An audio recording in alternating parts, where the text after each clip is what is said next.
Bonjour, ici Amélie Drainville pour CTRP. Nous sommes présentement avec Odette Sarrazin, qui est responsable du regroupement Vigilance Hydrocarbures du Québec pour la Naudière et qui a remporté la reconnaissance de personnalité de l'année de la MRC de Dautrey. Bonjour, Madame Sarrazin.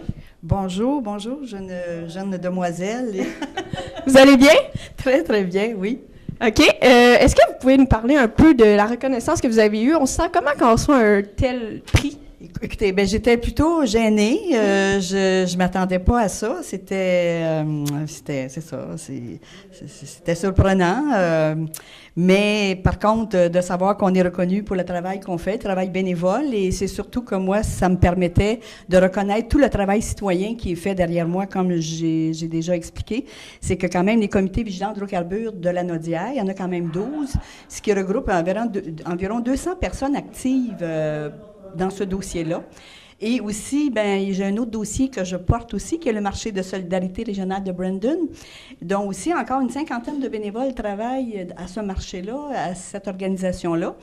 Donc, je me disais que d'être reconnu, si tous les gens peuvent en prendre des petits morceaux, écoutez, je le partage avec tous les gens qui travaillent avec moi, puis c'est dans ce sens-là que j'ai accepté cette reconnaissance. Effectivement, puis j'imagine que ce prix-là aussi, ça représente beaucoup pour les personnes qui sont avec vous, puis vous leur donnez un peu de la reconnaissance aussi parce qu'ils vous aident beaucoup dans votre travail. Mais oui, c'est ça, c'est comme je dis aussi, c'est qu'une reconnaissance, c'est que tu n'es pas tout seul, en tout cas surtout dans ces projets-là, d'être reconnu, c'est de reconnaître le travail qui se fait sur le terrain, parce que si ces gens-là étaient pas là, et moi je serais pas là non plus, là, fait que c'est ça, fait que donc, comme je l'ai dit tantôt, chaque personne, prenez-en des petits morceaux. Tous ceux qui font du bénévolat, que ce soit pour nous ou pour d'autres, souvent ces gens-là sont dans l'ombre. Puis il y en aurait beaucoup d'autres qui pourraient recevoir cet honneur-là d'être reconnus pour le travail qu'ils font, mais beaucoup de gens travaillent dans l'ombre, puis ça ne l'est pas. Mais nous, on a la chance quand même d'avoir cette visibilité-là. Et de l'avoir, c'est ça, on espère qu'il va y avoir de plus en plus de monde qui va embarquer dans notre train et qu'on va travailler avec plus de citoyens encore possible. Est-ce que vous pouvez nous expliquer le parcours qui vous a mené jusqu'au regroupement Vigilance Hydrocarbures? Parce que j'imagine vous n'avez pas juste travaillé dans des regroupements environnementaux. Et non, moi, c'est ça, mon parcours, ça, je suis native de Saint-Gabriel de Brandon, de famille ancestrale de Sarrazin à Saint-Gabriel. Et mon parcours, je suis enseignante de formation, donc j'ai travaillé avec des élèves avec problèmes auditifs. Ça a été ma carrière à Montréal pendant 35 ans. Et en 2010, quand j'ai pris ma retraite, j'étais déjà impliquée dans un regroupement qui s'appelait les Amis de l'environnement de Brandon, et on organisait déjà des marchés, un marché paysan dans le cadre d'un autre festival qui s'appelait le Festival Fierté Passion. Et de là est née l'idée, c'est le projet le premier projet qui est né. C'était mon projet de retraite, le marché de solidarité. Je pensais de me consacrer uniquement à ce projet-là. Mais c'est ça. Donc, on a mis en place le marché de solidarité en 2010. Et en 2012 est arrivée l'histoire qu'on apprend que toute la plaine du Saint-Laurent est sous permis gazier. Et donc, il pourrait y avoir ici de la fracturation pour l'extraire du gaz ou du pétrole de schiste. À cette époque-là, c'était plutôt le gaz de schiste. Là, on vient d'apprendre qu'on a du pétrole de schiste ici. Là, ce n'est pas le sujet présentement qui nous préoccupe dans la Naudière, mais ça pourrait le devenir un jour. Donc, suite à ça, on a été approchés, les Amis de l'environnement, pour sensibiliser les gens à cette problématique-là qui arrivait dans la Naudière. Et là, c'est ça, j'ai commencé, c'est ça, on a formé le premier comité vigilance gaz de schiste à Saint-Gabriel de Brandon en février 2012. Et de là, avec la sensibilisation des gens, puis là, avec le pipeline, l'oléoduc qui arrive en 2013, là, il y a vraiment eu une mobilisation citoyenne et c'est comme ça que j'ai été amenée à travailler avec des gens qui voulaient s'impliquer et s'engager à défendre le territoire, l'eau potable et ce qu'on appelle le bien commun des Lanaudois et du Québec. OK. Puis d'où vient ce désir en vous d'aider les gens? Alors, grande question. J'ai pas fait de psychanalyse, j'ai pas fait de thérapie. Mais je ne sais pas, peut-être étant l'aîné d'une famille de 5 enfants, c'est ça, nos parcours familiaux fait en sorte qu'à un moment donné, tu prends des responsabilités. Et, puis dans l'enseignement, aussi, c'est un emploi qui demande du don de soi et probablement que c'est né comme ça. Puis, c'est une question difficile à expliquer, là, mais ça doit faire partie de ma nature ou de mon ADN ou de mes gènes. Vous avez ça en vous. En tout cas, ça paraît dans ce que vous faites. On voit que vous avez ça en vous avec tout ce que vous avez entrepris depuis votre retraite. C'est assez impressionnant quand même, tout ce que vous avez fait, là. Mais c'est que c'est les valeurs que je porte. C'est des valeurs communautaires, c'est des valeurs comme je dis, c'est du vivre ensemble, c'est la valeur de la communauté. Et que nous, les citoyens, on a la force de changer, on a la force citoyenne, on a la force motrice de changer ou de modifier le cours des événements en faveur des citoyens, en faveur de nos communautés. Et moi, je me dis, si on veut que nos villages vivent, que nos villages ou quartiers, si on pense à Montréal, il faut que les gens s'impliquent. Les choses n'arriveront pas tout seuls. Si on attend que la main Providence nous donne des choses, on va attendre longtemps, puis ça ne sera peut-être pas à notre goût et selon nos valeurs. Fait que donc, moi, les valeurs de solidarité, d'équité, de démocratie, pour moi, ça m'habite. Et c'est ça. Fait que donc, c'est vraiment le vivre ensemble, moi, qui fait que c'est ma pensée, ma philosophie de vivre. En tant que directrice du regroupement Vigilance Hydrocarbures du Québec pour la Naudière, c'est quoi votre travail? Donc, je vais préciser le titre dans un premier temps. Je suis coordonnatrice de la Naudière. Je suis coordonnatrice régionale, c'est que dans la structure du regroupement Vigilance Hydrocarbures Québec, on a des postes de coordonnatrice régionale. Donc, moi, je suis coordonnatrice régionale pour la Naudière. Ce poste-là, moi, la mission que je me suis donnée dans ce regroupement-là, puis comme coordonnatrice, c'est de former des comités de vigilance. C'est vraiment, moi, je voudrais que dans toute la Naudière, que chaque municipalité ait son comité de citoyens. C'est vraiment mon objectif. Déjà, on a 12 déjà de formés dans la Naudière, mais on veut aussi former plus au nord. Tu sais, on a l'impression que les comités de vigilance, c'est pour les gens qui sont aux prises avec l'oléoduc ou avec le gaz ou le pétrole de schiste, mais c'est que ce développement pétrolier-là a plus que juste un pipeline, plus que juste un tuyau, ça affecte les changements climatiques. On est dans un moment où on a le choix, on a le pouvoir de faire en sorte de modifier parce que là, on se précipite vers les changements climatiques. Alors que si on prend le temps de faire les bons choix, on peut ralentir ce changement-là. Il est amorcé. C'est sûr qu'on est dans une époque où les changements climatiques sont amorcés. Mais de là à le faire se précipiter, de dire on s'en va dans le développement pétrolier, puis les gaz à effet de serre, allons-y, c'est pas grave, on a encore des climato-sceptiques là, dont on parle. Mais tout avec le groupe, le GIEC, le groupe de GIEC qu'ils appellent, là, je ne pourrais pas dire le nom, après c'est un mouvement mondial où tous les scientifiques, tous les chercheurs disent qu'on est dans l'époque où on atteint presque le seuil critique là, irréversible que le changement climatique va s'emballer. Fait que donc, moi, c'est pour ça que je dis, formons des comités de citoyens partout, parce que tout le monde a besoin d'être informé. Ça, c'est un grand enjeu, mais aussi pour supporter ceux qui auraient peut-être à vivre un pipeline ou un puits de pétrole sur leur terrain. Tu sais, quand on est dans le Nord, on peut s'imaginer que ça ne nous arrivera pas, qu'on ne manquera pas d'eau potable, tu sais, mais ça se passe ailleurs. Non, on est voisins, on fait partie, c'est ça, comme je dis toujours, du vivre ensemble. Le vivre ensemble, c'est vivre dans son village, mais c'est vivre dans sa MRC, c'est vivre dans sa région, c'est vivre sur une planète qui s'appelle Terre. Vous parlez de vivre ensemble, c'est intéressant parce que ma prochaine question était par rapport à ça. Dans le vivre ensemble, il y a plusieurs personnes qui ont des opinions divergentes. Et on sait bien que ce ne sont pas tous les gens qui ont des valeurs écologistes en eux. Et ces gens-là se disent souvent, mais Voyons les écologistes, ça n'a pas de cohérence ce que vous nous dites parce que vous ne voulez pas qu'on fasse passer le pétrole dans des trains parce qu'il y a des accidents, comme à Lac-Mégantic, on a un bon exemple. Vous ne voulez pas qu'on le fasse passer par bateau parce qu'il y a des déversements, c'est pas bon pour les poissons. Vous ne voulez pas non plus le faire passer par pipeline parce que c'est dangereux pour nos terres agricoles et pour les milieux humides. Branchez-vous, on a besoin de pétrole pour faire rouler notre voiture. Vous êtes rendu ici aujourd'hui en voiture, j'imagine. Tout à fait. On a besoin de pétrole. C'est ça qu'ils disent, les gens qui ne sont pas écologistes. Et qu'est-ce que vous leur répondez? Bon, donc, le pétrole, effectivement, aujourd'hui, on a besoin de pétrole, mais on n'a pas besoin de ce pétrole-là qui vient de l'Alberta. Déjà, on a suffisamment de pétrole pour s'alimenter présentement. C'est un pétrole dont on n'a vraiment pas besoin.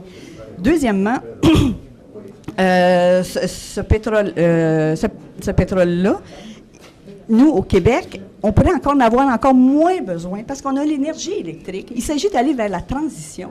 Il faut vraiment décider, comme peuple québécois, de dire que nous, le pétrole, on est capable de s'en libérer. Libérons-nous du pétrole et on est capable de le faire. Là, on se fait imposer du pétrole qui nous vient de l'Alberta, alors qu'on n'en a pas besoin, pas du tout, et qui nous apporte absolument rien, à part que des risques et les impacts environnementaux qui peuvent venir avec.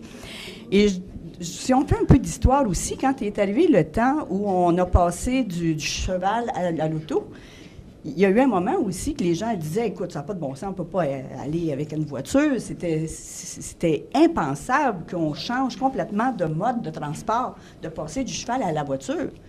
Aujourd'hui, on est rendu là. Aujourd'hui, on doit passer d'un mode voiture à un autre mode de transport. Le changement n'est pas facile. On a encore beaucoup de résistance, on le voit. Et par la question que tu me poses, je le vois, je le sens aussi, puis je l'entends bien beaucoup de fois. C'est que là, on est dans une phase de changement. Et le changement, il ne sera pas facile à faire parce que le pétrole nous a facilité la vie à un point tel qu'on pense qu'on n'est plus jamais capable de s'en passer. Mais il y a beaucoup d'alternatives et les alternatives vont être plus payantes en termes économiques pour le Québec, puis pour nos milieux ruraux. Comment on peut s'impliquer dans un organisme comme le vôtre si on est intéressé à s'impliquer? Écoutez, oui, et si vous voulez vous impliquer, bien, premièrement, on fait beaucoup de soirées d'information et c'est souvent l'occasion où les gens se joignent à nous pour aider chacun de leurs comités de vigilance quand même. Comme j'ai dit, il y en a quand même 12 dans la Naudière. Et tout de suite, en partant, je vais vous donner tout de suite le premier exemple qui me vient. Ce soir, quand nos MRC, quand nos élus ont besoin de nous pour les appuyer, bien ça n'est un moyen de venir avec nous et de se joindre à nos comités de vigilance. Puis là, c'est une invitation à toute la population, mais si vous voulez vous joindre à un comité, soit comme membre, comme sympathisant, bien vous êtes toujours informé de ce qui se passe. Fait que c'est un des avantages.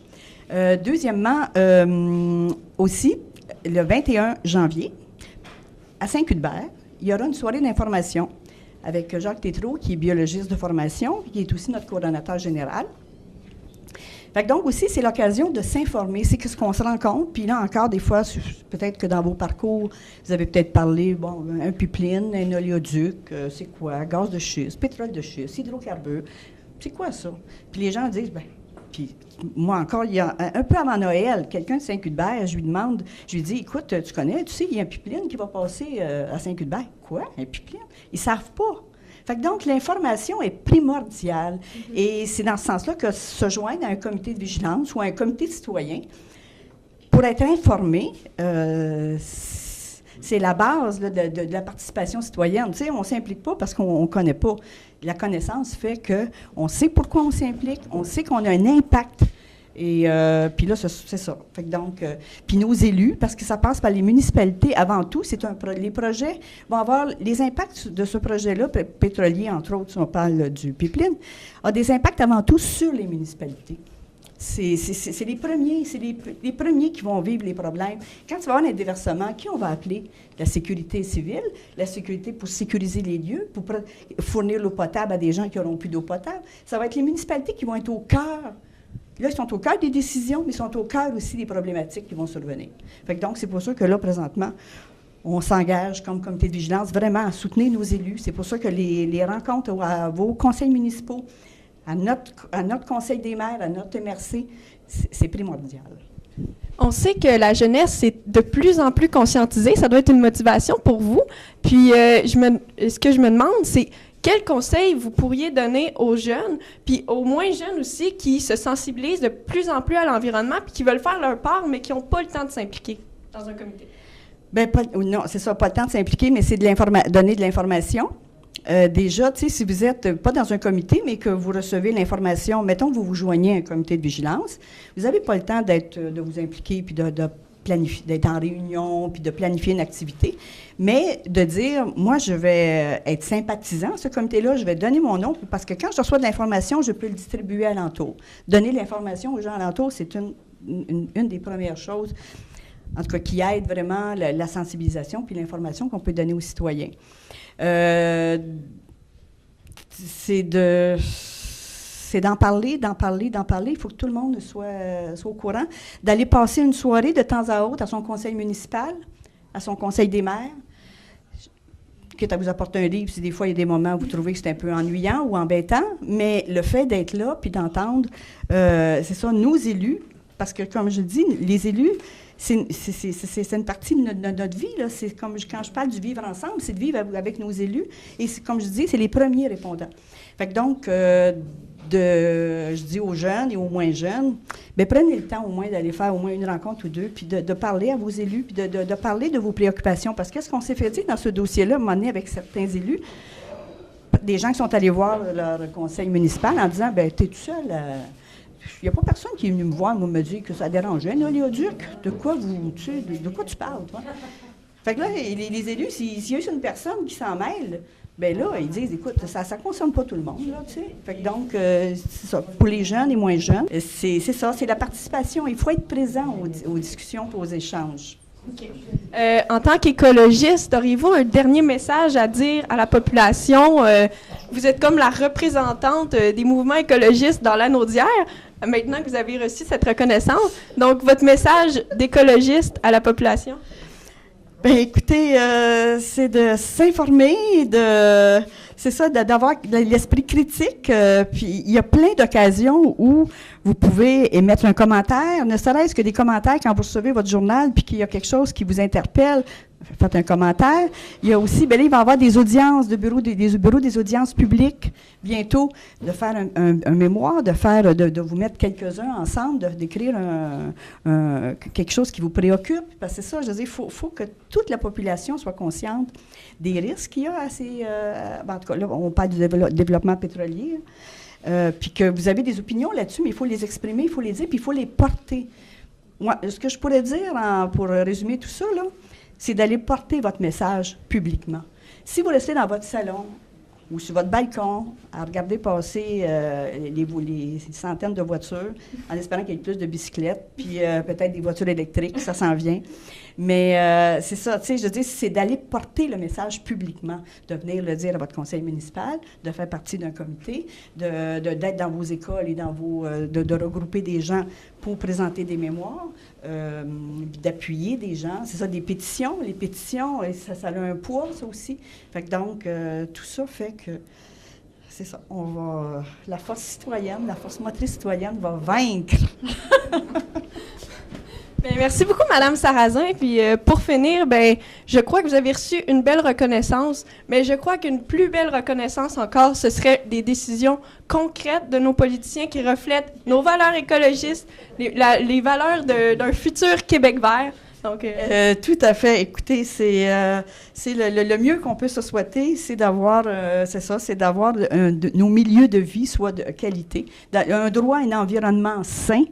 C'est le droit de tout le monde d'avoir de l'eau potable, d'avoir de quoi manger. Fait que donc, tout projet qui compromet ces besoins primaires, bien, je pense que les citoyens vont être d'accord avec moi pour se lever puis de ne pas permettre ces projets-là. Merci beaucoup, Mme Sarrazin.